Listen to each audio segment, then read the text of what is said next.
gugma sa Ginoo, gikinahanglan nato ang atong kasing-kasing.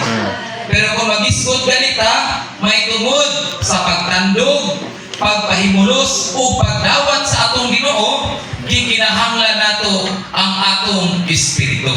So nagpasabot mga igsoon nga dili ay mabulag ang heart o ang spirit as a genuine Christians na makasinati sa tinuod na pagpahiubig.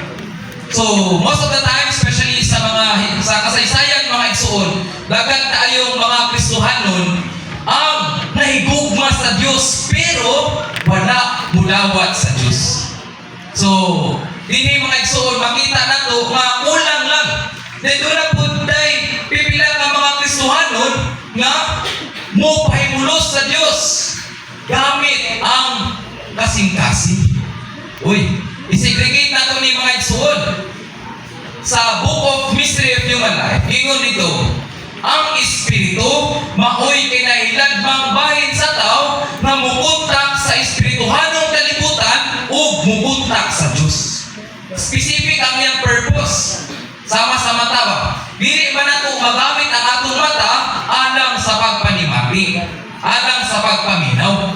So doon na specific function ani nga organ aron gyud magamit ni sa insakto niya nga kagamitan.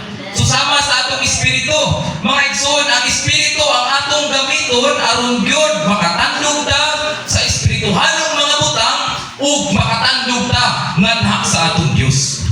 Dili ang atong kasing-kasing. Kaya function ani may gugma man. So, mga igsoon, makita nato nga mag-isgot ganita, may tungod sa espiritu, mao ni siya ang pagdawat sa atong Ginoo.